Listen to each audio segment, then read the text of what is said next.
magpapalit na rin tayo ng bago.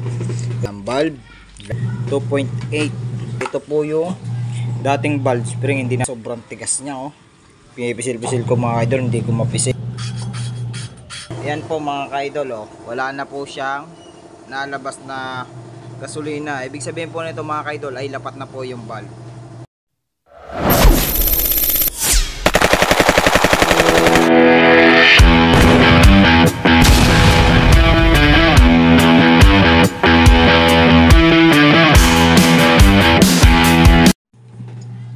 So ito na nga po mga kaidol, hindi tayo nakabili kagabi ng mga pyesa, kaya ngayon po natin mabubuo ito mga kaidol. Ito po yung sumabog, ayan, liko po yung valve.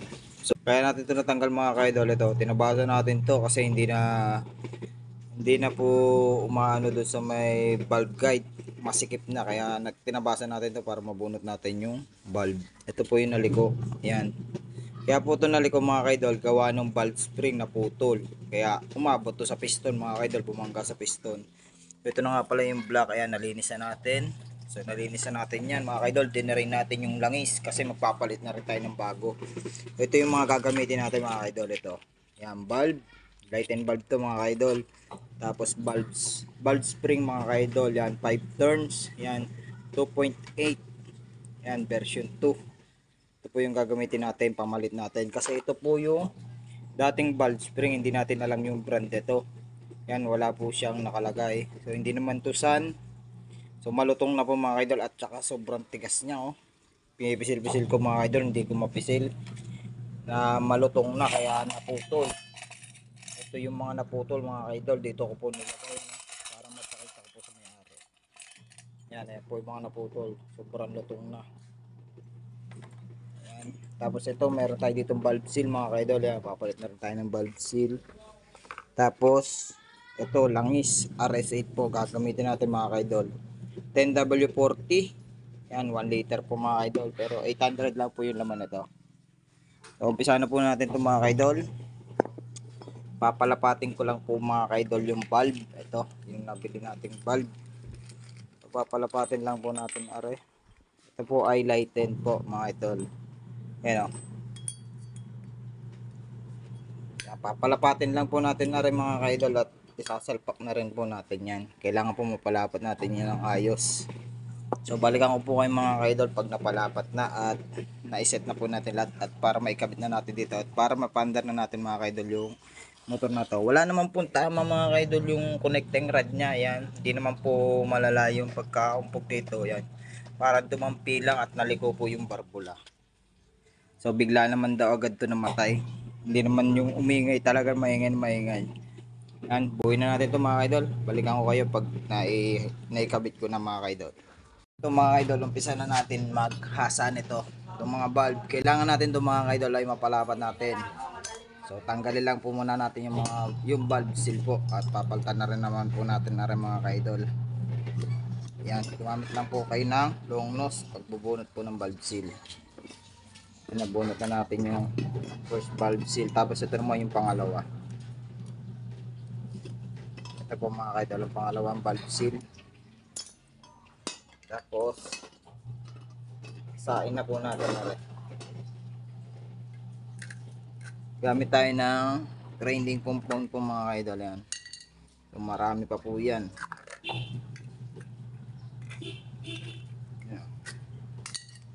Sain na po natin mga kaidol. So ito na nga po mga kaidol, lagyan natin ng grinding compound. Konti lang po mga kaidol, at para po mapalapat natin ire.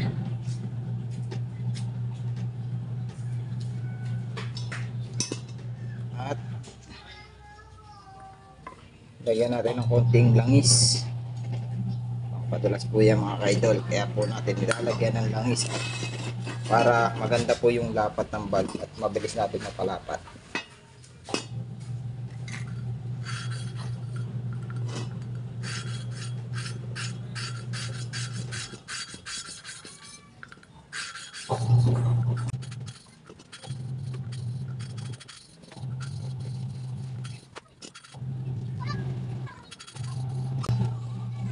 So punasan po natin aray mga kaidol. And then, punasan natin areng valve seat. Yan. Makikita nyo naman po mga ka-idol. E, pwede po nating testingin kung okay na ba mga ka-idol. Linisan lang po muna natin ang gasolina para wala po siyang lumapat na tira-tira. Hangin na natin.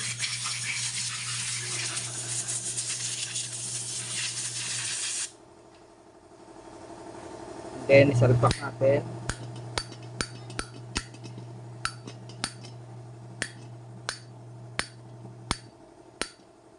Tapos try natin mga ka-idol. Kailangan walang lalabas diyan na gasolina. Try natin kung sumapat na ba.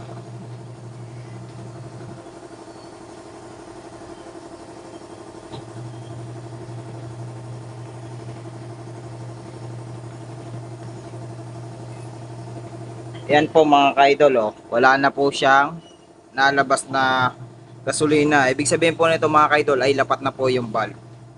So yan, tapos na tayo mga ka-idol sa intake. Tapan natin itong gas. So susunod pa natin mga ka-idol itong exhaust. Kailangan din natin itong mapalapat. Asahin din natin. Lagyan natin ng grinding compound.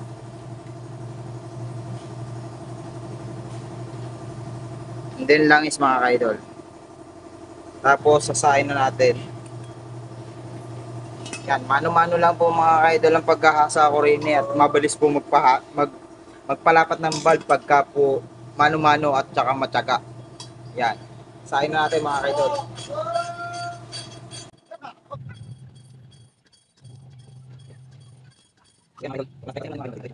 Yan, linisin na natin.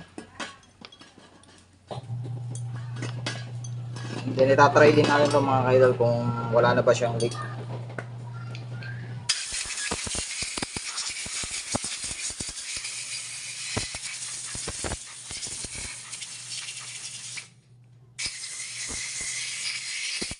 Kaya po natin pinapalapat yung mga ka-idol yung mga valve para maganda po yung minor.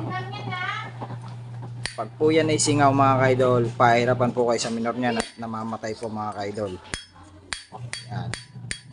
Tapos try natin mga ka-idol, gamit ulit tayo ng gasolina. Yan, tuunan nyo lang to mga ka-idol na mahigpit.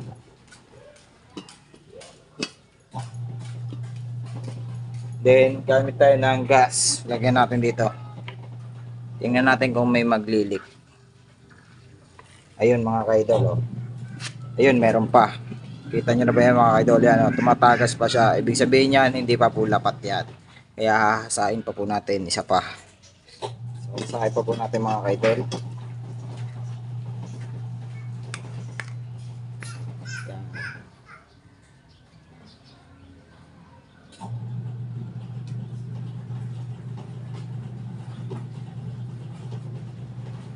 Hahasain natin mga ka-idol.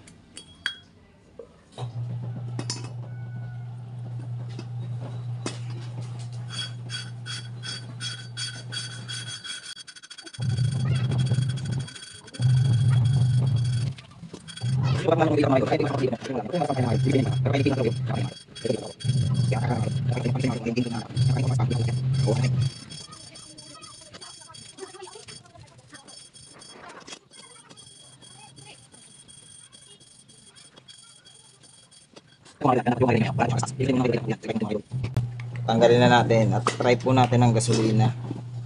Linisin natin.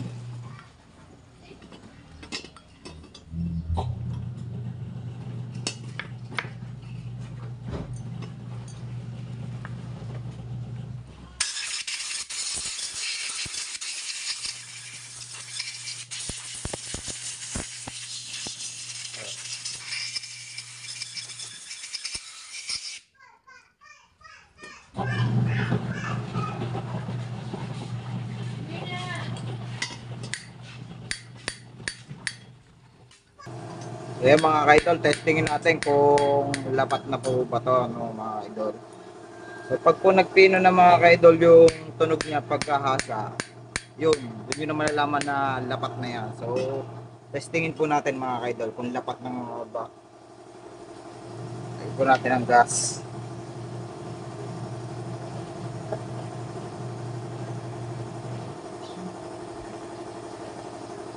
ito na po mga ka-idol.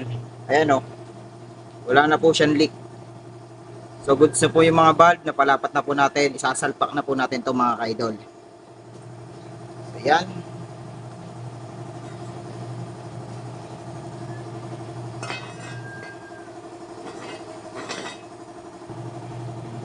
So isalpak na po natin na rin mga ka-idol. Kabit na natin yung valve seal. Ayan. Pamiyo po ito mga ka-idol.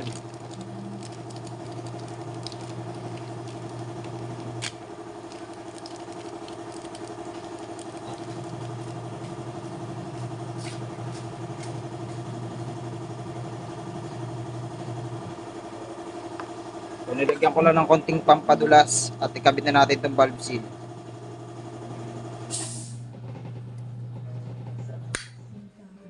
Yun, isalpak na natin. First valve seal. Ito naman yung pangalawa mga ka-idol. Lagyan lang din ulit natin ng langis. So yan mga ka-idol, na ikabit na natin. So ito naman natin susunod. Kabit na natin itong valve spring. Okay po kayo dito sa ilalim. Ito, tappet cap. Lagyan nyo sa ilalim para hindi pangontra po yan sa valve. Yan, isalpak na natin yung first mga ka-idol. Dito naman tayo sa intake. So yan mga ka-idol, naisalpak na natin yung valve spring at saka yung mga valve lock, retainer. Yan.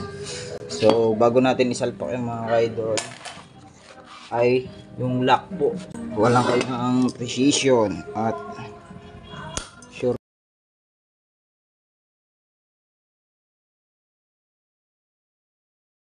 Yan, okay na po ito mga ka-idol. Then next natin, kakabit natin yung camshaft. Baba lang po ito mga ka-idol. Mababa lang yung leak. Kaya kahit di tabas yung retainer, okay lang. Ayan, kakabit natin ito mga ka-idol.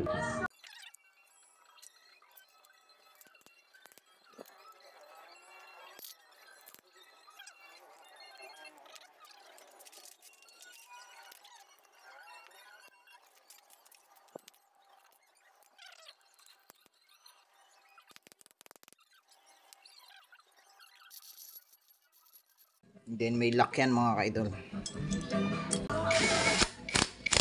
Idol, yan, balikan ko po kayo pag naisalpa ko na para matry na po natin kung okay na ba mga idol. Yan, balikan ko kayo.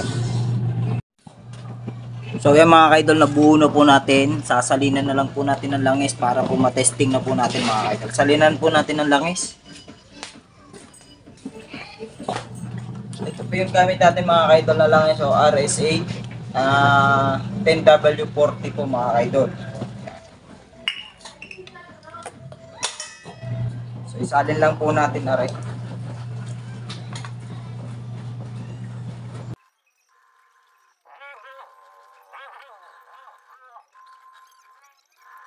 Takbo na po natin mga ka-idol.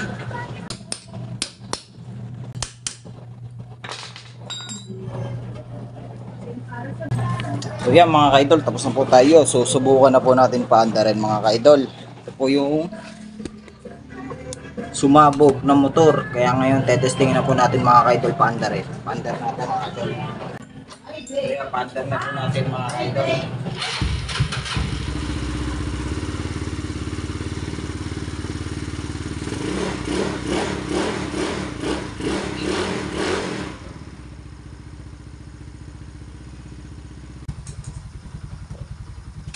Po mga ka-idol.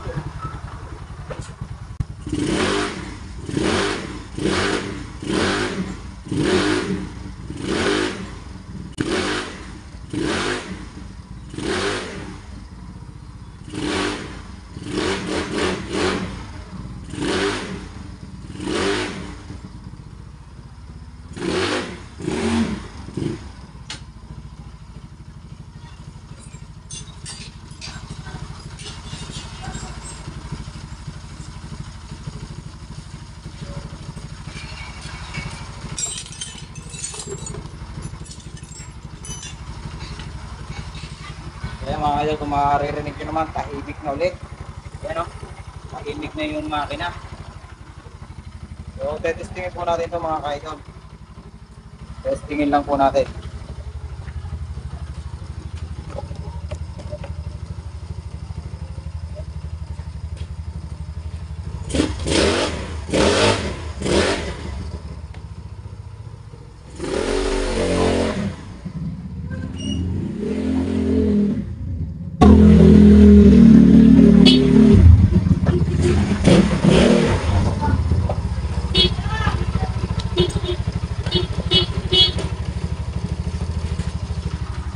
kaidol, okay na.